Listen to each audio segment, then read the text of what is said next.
Welcome to Spaghetti on the Wall, where we throw ideas, see what sticks, and nurture those that do. I'm your host, Armando Leduc, an actor, entrepreneur, and coach, giving you insights that light up your world. We're here to explore the realms of business, marketing, and life, serving up a shot of inspiration with every episode. Ready to make ideas stick and grow them into something great? Let's dive in.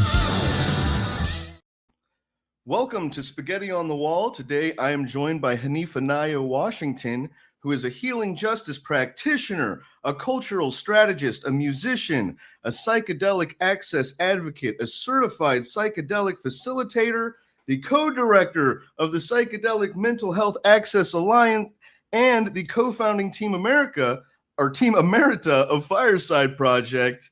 Hanifa, welcome to the show. You wear many hats. I do wear many hats. I got to keep my head warm, you know?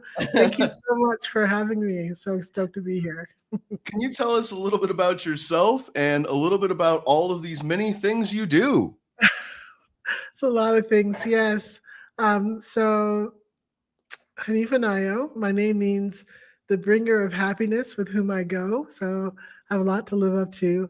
I just recently moved to Santa Fe, New Mexico, but I lived in New Haven, Connecticut for about 20 years. I was born in the Motor City and really have deep roots in the Midwest, the East Coast, and both sets of my grandparents are from the Deep South.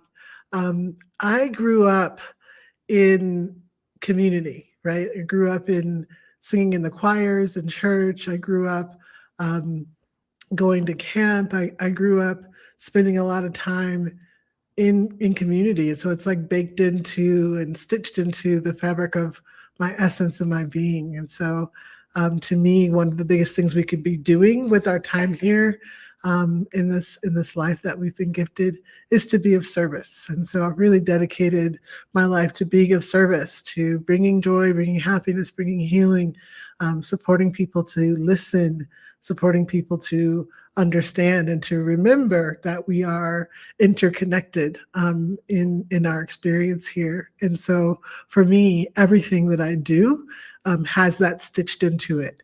If it's not about healing and liberation, moving us all toward healing, love, and liberation, then I don't give my time to it. And so for me, a lot of my early work was involved in youth development, supporting youth to be strong, to make good choices, to be surrounded by good examples. And what that work really taught me was that nothing exists isolated, right? Everything is interconnected. So the health and well-being of a child and children is so interconnected to the health and well-being of their care team, their care members, their family members, their neighbors, their loved ones. And so though my work began with youth, I quickly learned that, okay, if the single mom, doesn't have support and isn't well and doesn't understand mindfulness and isn't taken care of, then that's going to spill down to the children. And so I spent a longer amount of my time doing work around the health and well-being of women, particularly Black women. And for me, everything that I do and involve myself with, it's usually something that I also needed as well. So I started an organization called One Village Healing right before the pandemic, so back in 2018.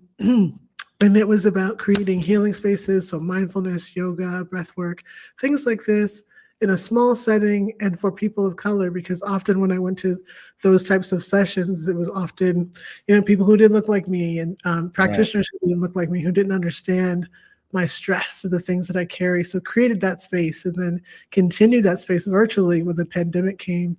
And for me, I also have been working with sacred medicines and psychedelic medicines for quite some time, and have been doing that work in retreat settings abroad, and have felt really lucky in a way, to be living in this time when these medicines are coming into the mainstream and coming into the medical system. And so for me, as somebody who holds those medicines really sacred, I want to it feels like a moral imperative, right?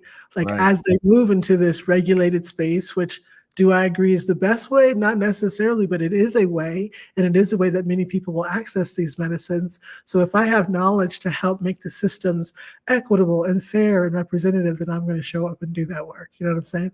Right. Absolutely.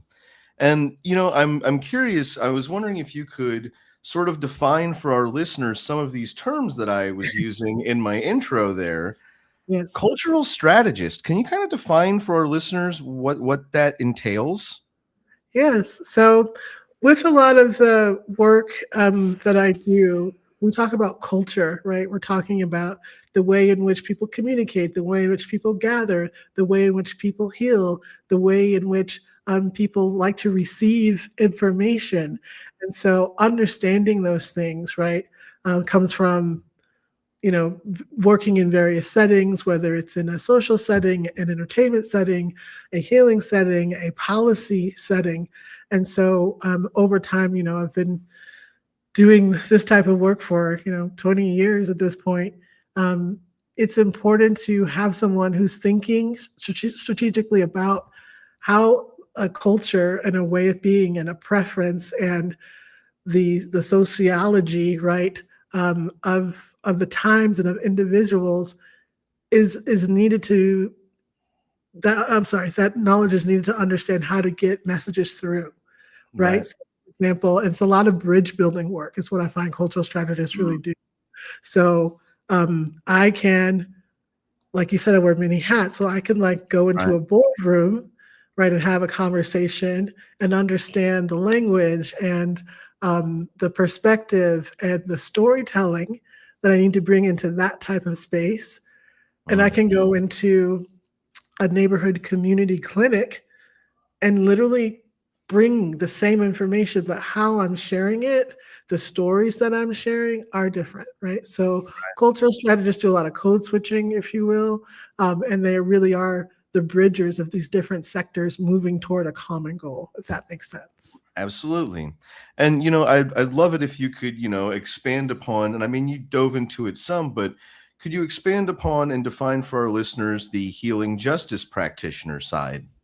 Yes, yeah. So the healing justice movement is really rooted in the South, Mm. and mostly led by women of color, queer women, and this is about when the systems fail, right? The medical systems, the health systems, the mental health systems, the systems that are supposed to be for all, but when they don't work and you are in need, you turn to your healing justice practitioners who say, we're going to gather in the community setting. We're going to gather around the kitchen table. We're going to gather in the basements and on the porches, and we're going to grow our own medicine, and we're going to teach ourselves how Right. to do it. We're going to, have Saturday learning schools where we all come together and skill share. We are going to not because we're trying to resist, but because this is necessary for our survival, for us to Mm. learn how to heal each other in ways that are sustainable. And Mm. so that practice, so the healing justice movement came from the South and worked its way across the entire country, across the world, really. And so healing justice practitioners take into account all of the social determinants of health, if you will, the social constructs, the barriers to care, Mm. and work to counteract that in ways so that people can get the healing that they need. And that is both in the direct care of giving the energy work or the medicine or the massage or the counseling, but also bringing it up into how policies are developed as well. Can you define for us what some of these sacred medicines are, and are there any misconceptions that you think the general public holds about them? Yes. These medicines have many different names, right? So you can hear them be called sacred medicines, natural medicines, plant medicines, entheogens, psychedelic medicines. And so what they are, in a kind of broad sense, are, a group of medicines or classifications of medicines, some that are natural, right? So that are coming from the natural world, like psilocybin, or what some might call Mm. mushrooms or magic mushrooms, Right. marijuana, as well as things that are synthetic, like MDMA or LSD. Other natural medicines that hold deep cultural heritage include things like peyote and mescaline. And so these medicines do have, especially the natural occurring medicines, have these ancient sacred practices that have gone back millennia all over the world and come with, a reverence and a sacredness and move into the spirit realm. You have spiritual experiences. You have experiences where you can heal or become aware of the things that need healing, right? In a Right. way that is not clinical. And Right. so these medicines also traditionally come with a guide or a ceremonial lead or a shaman. I use that very loosely. I think that's a really sacred word that doesn't necessarily apply to Western folks. But you have somebody supporting you, right, in this process. Right. These medicines are often done also in group. Um, Sometimes traditionally you can do like a one-on-one session, but many times you're doing it in a small group, and then you go through a process of holding and support after you've sat with the medicine to continue and to keep you in integrity to the changes that you're coming to make in your life. Well, and I'm curious, and this might be a big loaded question, but why do you think it is that sort of typically Western medicine has ignored the spiritual healing aspect of medicine? Like the spiritual seems to be left behind in Western medicine most of the time, right? The spiritual is left behind in a lot of things in in the Western society, and so it is an indicator of the values of Western society. Mm, It is also something that is difficult to regulate, right, and to put a patent on. It is difficult to make a lot of profit, and all those things are contiguous and in alignment with Western culture. And right. so I think that they're honestly, aside from that, which is I think is a major issue, is the control, right? Is this thing around safety, right? And we have a very litigious society. So people are very fearful of being sued or taken to court, and so the working with these medicines is not necessarily congruent to the values of Western medicine. However, there's been tons of research, right? So in the research realm, where because of the classifications, you have to get your permission from the FDA to do research, but people are doing research with psychedelics, and we know, before the war on drugs, um, there was tons of research happening with psychedelics in the 50s and 60s, and then once the war on drugs was put into effect, it all got shut down. But Mm, now there's more research happening, and there's the sort of like even like we want to call, in the U.S. call it like the third wave of sacred mm, medicine or psychedelic medicine research happening, and they are finding, oh wow, this these things actually do work for things like PTSD and trauma, and addictions, right? So right now you see a lot of research happening with medicines like psilocybin for PTSD, also with iboga or ibogaine for substance use disorder, particularly around the opioid pandemic. So we're on the precipice really around some of mm. these um, medicines and substances being rescheduled so that they can be, legally used. Right. Is there anything you think has led to that sort of change, that re-interest in this in re, kind of re-advancement in the research? Has anything led to that? I think that the research itself has just been overwhelmingly promising, and Mm, so even though it was very limited, if there were just consistent people getting the clearances to do research, big ups to Rick Doblin and MAPS for really holding it down around MDMA for the past like 40 years, mm, and more people becoming aware, and the stigma, right, around right. psychedelics lessening is not over by any stretch of the imagination, but you have, more and more people every year being curious about the use of these medicines and Right. using them. So I think there's just more use, and also they're working better than some of the pharmaceutical options that have been out here. They're working better than just therapy alone. And that's what's interesting about the research that's happening and the work that we're all up to, what many of us are up to, is around, it's not just um, psychedelics for the use of like decrim, right? Just like everything should Right. be decriminalized. Of course, I wholeheartedly personally believe people should have access to advance their consciousness in the ways that make sense for them, as long as there's little harm, like no to little harm. And there are people who are only going to want to access these medicines in a medical setting because of the Right. standards, right? Because of the safety, and because it just feels more comfortable for them in that way. And so Right. I'm all about all of the pathways in, making them safe and transparent and having standards. And so I see that, you know, there's just more and more promise as there's more and more research. Right. And then you have states like New Mexico, where I am, Oregon, and Colorado, who have passed different styles, but state bills, the legislation that makes it legal in some degree in that state, right, for the usage of certain medicines. Like here in New Mexico, this past spring, the Senate Bill 219 passed, and that was passed by the legislation really pushed that bill. It wasn't a voter ballot initiative, for example, and it is a bill that is a medical psilocybin act.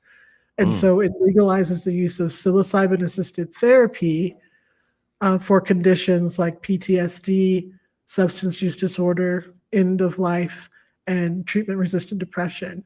And that's something I really want to lift up, is like, again, it's not just go use psychedelics, it's psychedelic-assisted care, psychedelic-assisted therapy, which Right. is a protocol and a practice. It's not like just giving someone psilocybin and saying, have a good time out there, you Right. know? Right.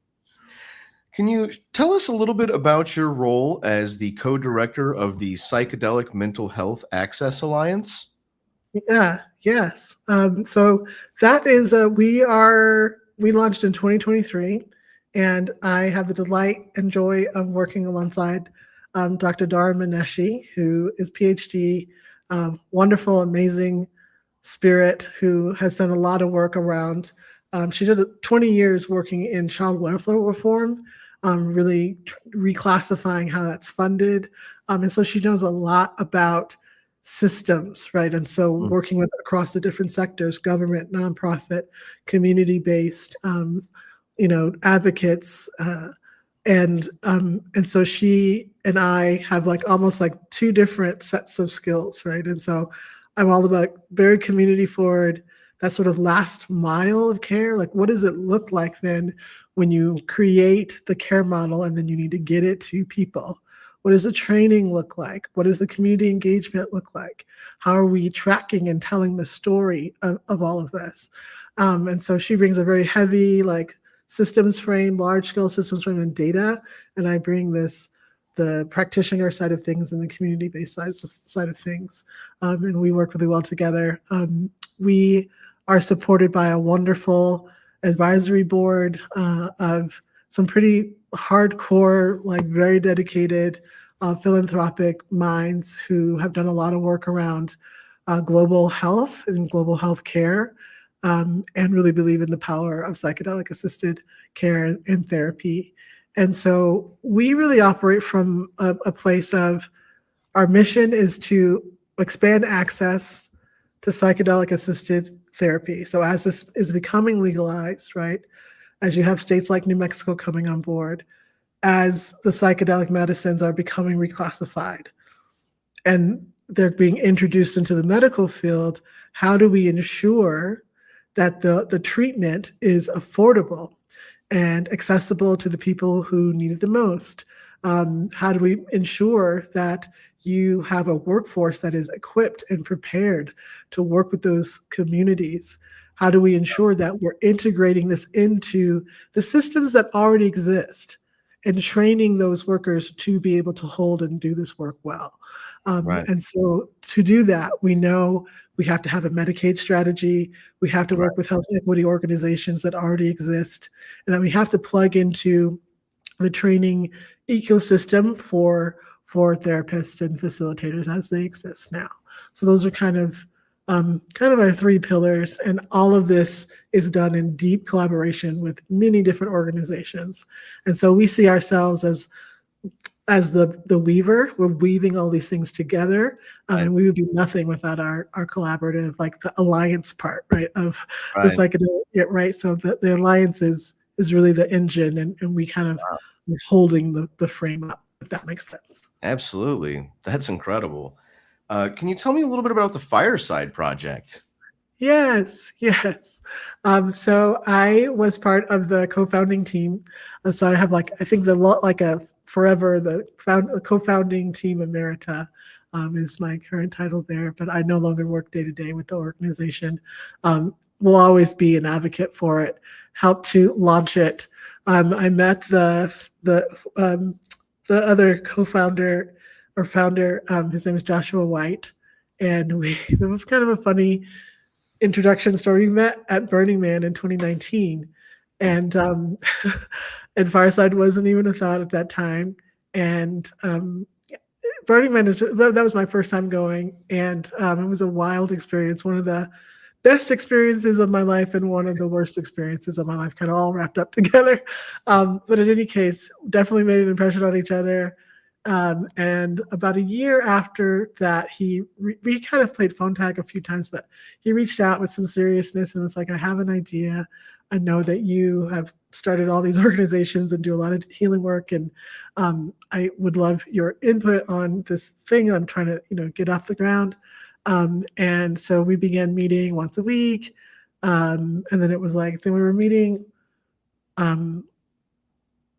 the frequency of maybe it was like we were meeting once a month, and it was like, then we were meeting once a week, and then we were talking every day. And then, we were just creating this idea of the psychedelic peer support line, which is a line that is, it's free, right? So it's a free service. It's a support line for people who are having a psychedelic experience and might need some support, right? And isn't always a crisis, right? So it's not like, I'm freaking out. It's not always that, but it is people who might just want to have someone with them, like right as they're having experience. Or many of the calls are also for anybody who has had a psychedelic experience.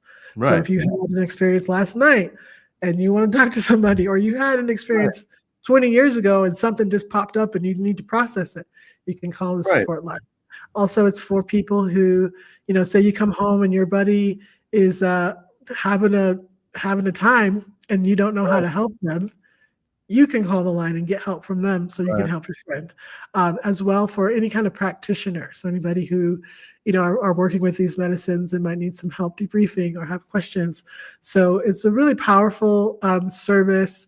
So the number is 62 Fireside, and the volunteers who make it possible for the line to exist are amazing people. So these are people who dedicate a year of their life to working on the line. They go through a 50-hour training and then do continual learning as they're on the line. Wow. And do a shift, 4-hour shift every week is what you dedicate. That's what you set up for.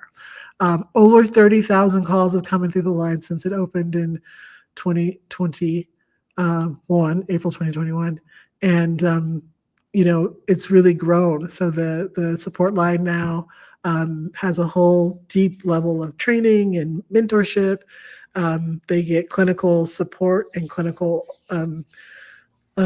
reviews as well. And the Fireside is now offering a service called Trip Check.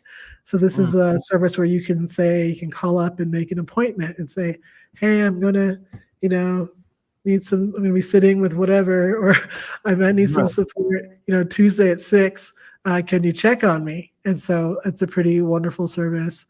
And just recently they launched a pretty awesome project, which I think is going to have a really groundbreaking and long lasting effect on the field. It's called Lucy.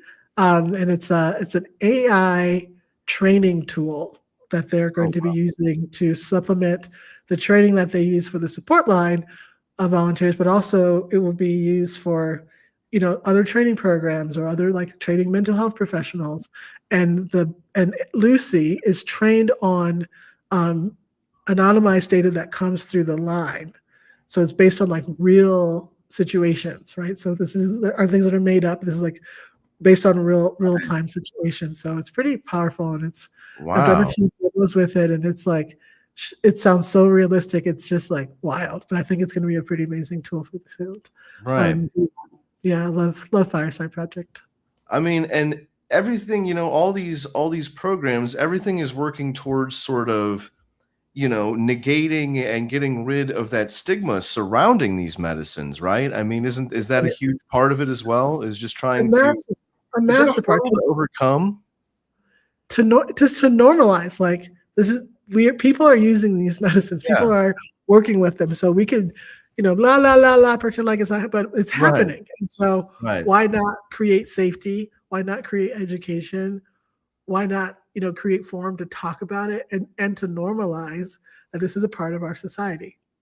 Right. And also in that normalization is also that like psychedelics don't exist in a vacuum, and that Right. they're not panacea, they're not a cure-all, but they exist as a tool within a wide spectrum of tools toward healing and liberation for folks.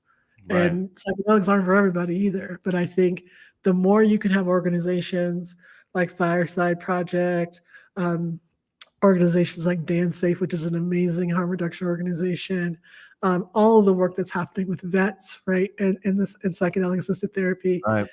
and now that it's moving truly deeply into like the medical field, all of this helps to reinforce the the narrative, right, that psychedelics are useful. Psychedelics are being used. Psychedelics are not also just for the rich, elite Caucasian people, right? Right.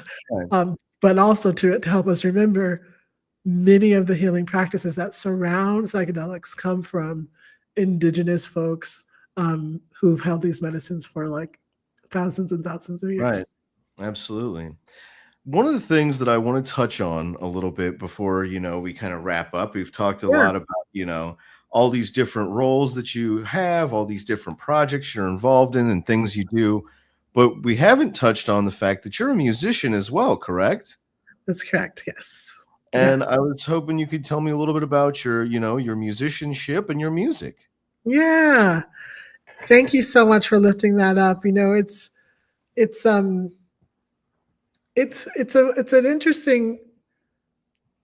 interesting thing to be alive these days, because I think many people have so many different interests and so many different sides to them, and so the Right. ones that we show or get priority, can kind of wash out these other pieces of ourselves. And so I really thank you for lifting up that part of me, and it is so interconnected into the work that I've held, particularly around healing spaces. And so Right.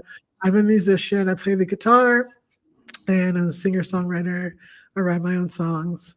And I also do a lot of a cappella style singing and lead like song circles, which is where you're singing a cappella style, or sometimes you might have a drum or a guitar, but it's very simple playing, and you're in community, you're in a group, and we're singing songs in the round, or we're kind of doing call and response. And so I do that type of work. And again, I grew up in the church, and I started singing with my family when I was just little. I was in the choir by the time I was 5. And sang in choir all the way through college. So singing is like this like integral part of like who I am. And then I think I was like 17 or 18. I think I was 18 when I picked up the guitar, and I just started. One of my friends had an extra one, and so I was just learning to play so I could sing songs and accompany myself, because I didn't know how to play any other kind of instrument. So that's happened in college. And then I just never put it down. And so I have, played at little festivals around. And in 2017, I actually recorded a music project album called Mantras for the Revolution. And you can find it on all the places, Spotify and Apple and all those places. And it is directly connected to my work with sacred medicines. And so it Wow. was after I had a very deep experience with a medicine called ayahuasca, my integration process, so the period that followed, right, the weeks and months that followed, these songs just started to come through me as I was taking hikes and doing my morning meditations. And I began to write them down. And the order that the songs came in, there were 7 of them. And I would then, as a practice, like sing them, all 7 of them as a practice. And it would take me like an hour just to go through this mindful practice. And this all happened over a period of like 6 or 7 months. And then Spirit was like, those songs aren't just for you. You need to record those songs. And I hadn't really recorded anything before. And I was like, why? I was like, no one's going to listen to these songs. Like, these songs are so simple, you know?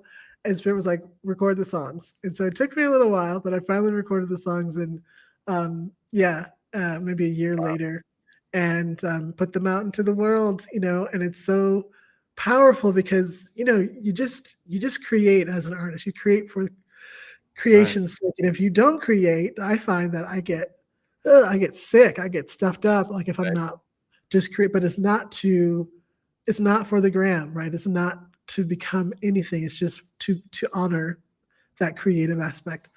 And I'm telling you, at least twice or 3 times a month from somewhere, a text message or an email or Instagram thing, someone would be like, thank you so much for this song. I played this song for my grandmother as she was passing. I sing this song with my daughter before we eat. Like, you just never know, you know, when you're creating and putting into what's going to resonate with other people. But Mantras for the Revolution, so it's one song, and they're very short, simple songs. And so I named it Mantras in homage to mantras, which are, you know, is Sanskrit for it's a mind tool. So mantra means mind tool. And often when you hear mantras, you think it's going to be right in a different language. And so to me, it was really important to have these sacred, attuned, vibrating songs that were actually in English. And so one for each of the energy centers in the body or the chakras. And so when I do it, and I lead these sessions live with like groups of 20 to 50 people. And so we sing together. So I'm teaching one song at a time.